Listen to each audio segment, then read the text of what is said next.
Guitou de Djemeldine Benchenouf. Salam alaikum, Azul Fillaoun, bonsoir.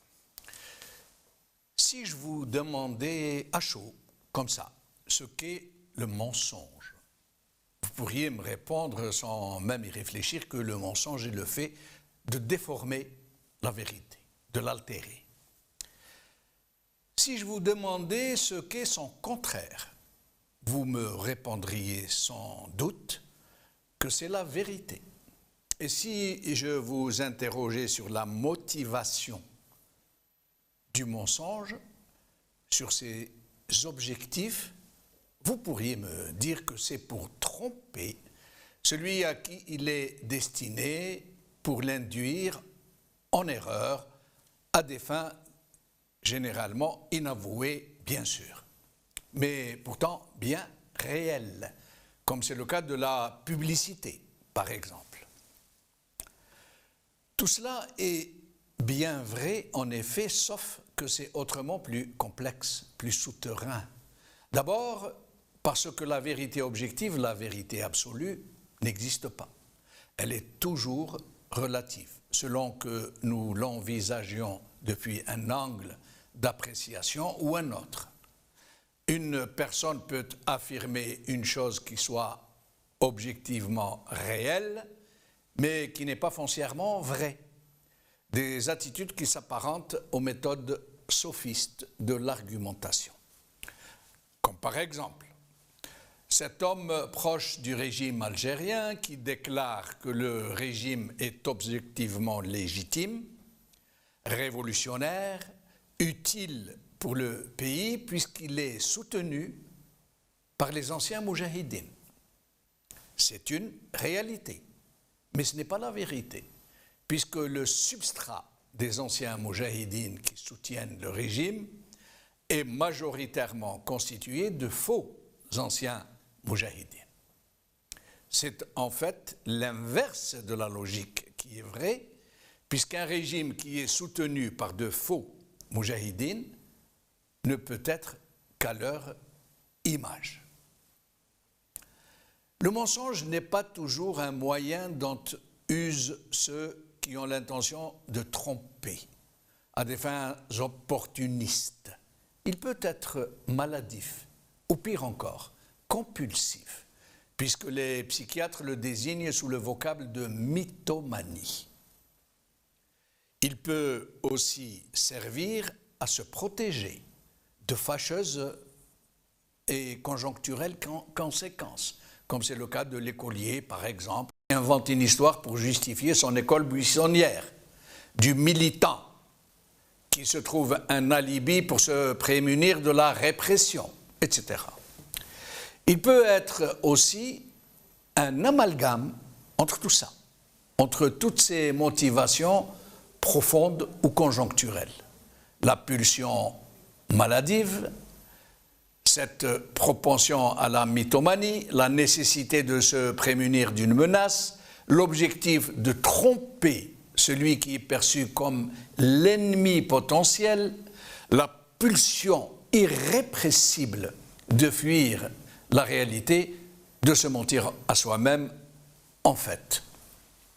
Un cocktail de cause qui fait de celui qui s'y adonne une personne généralement confuse, enfermée dans des attitudes qui s'apparentent à des spasmes, une dynamique incontrôlée où le sujet est lui-même incarcéré, une posture dont personne ne peut nier la pathologie profonde.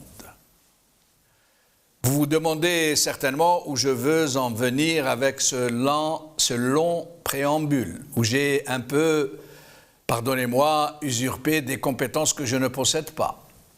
Je voulais juste, en fait, vous faire toucher du doigt une situation algérienne, inédite, inusitée à une telle ampleur et qui est éminemment significative de la situation actuelle du pays.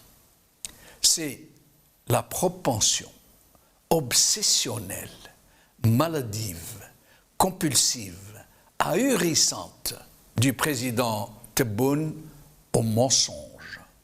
Oui, un moque au lieu de toc.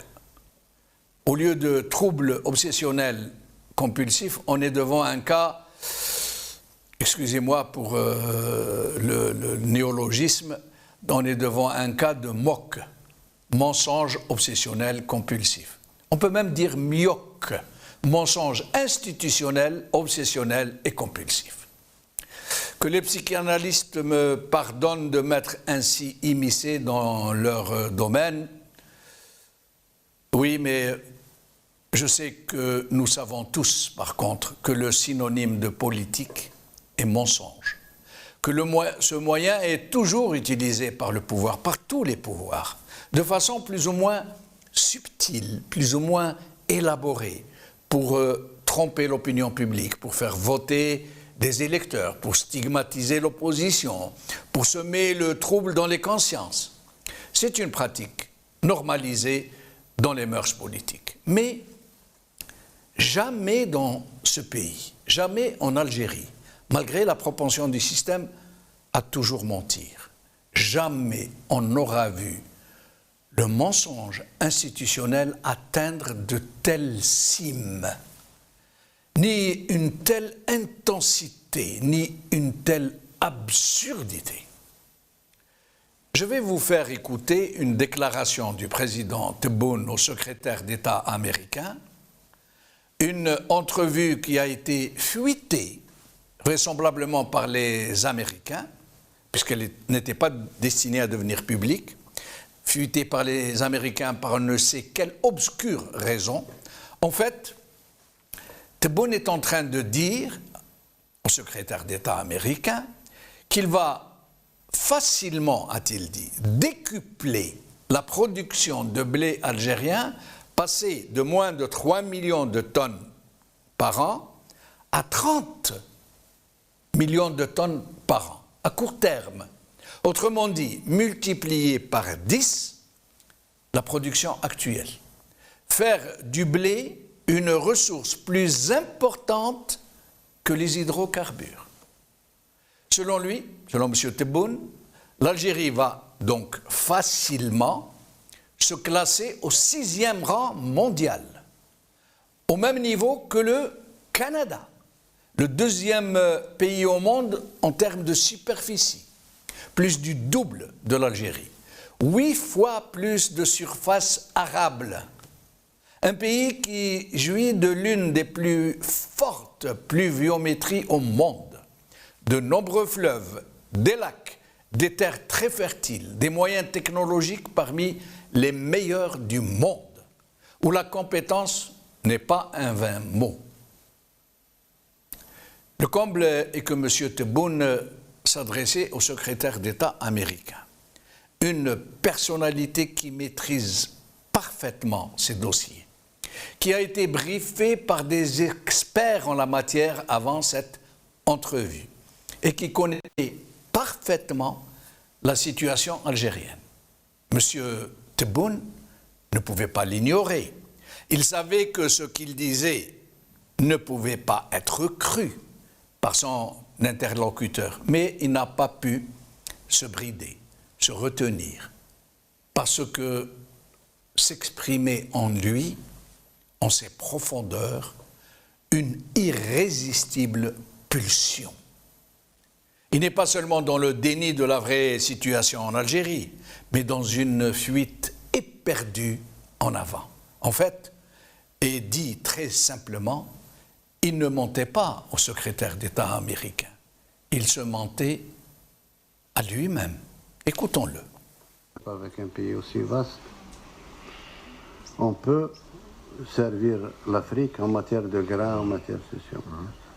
On peut le faire. On peut le faire. C'est techniquement très faisable. J'ai toutes les données depuis que j'étais administrateur sur ce plan-là. On peut produire facilement, on peut arriver à 30 millions de tonnes. Nous avons besoin de 9 millions. Et les 21 millions peuvent être exportés vers l'Égypte, vers le Maroc, vers la Tunisie, sans problème. Sur le plan de...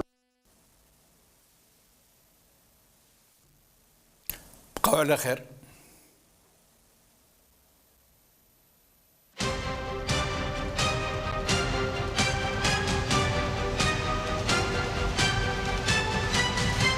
L'édito de Djemeldine Benchenouf.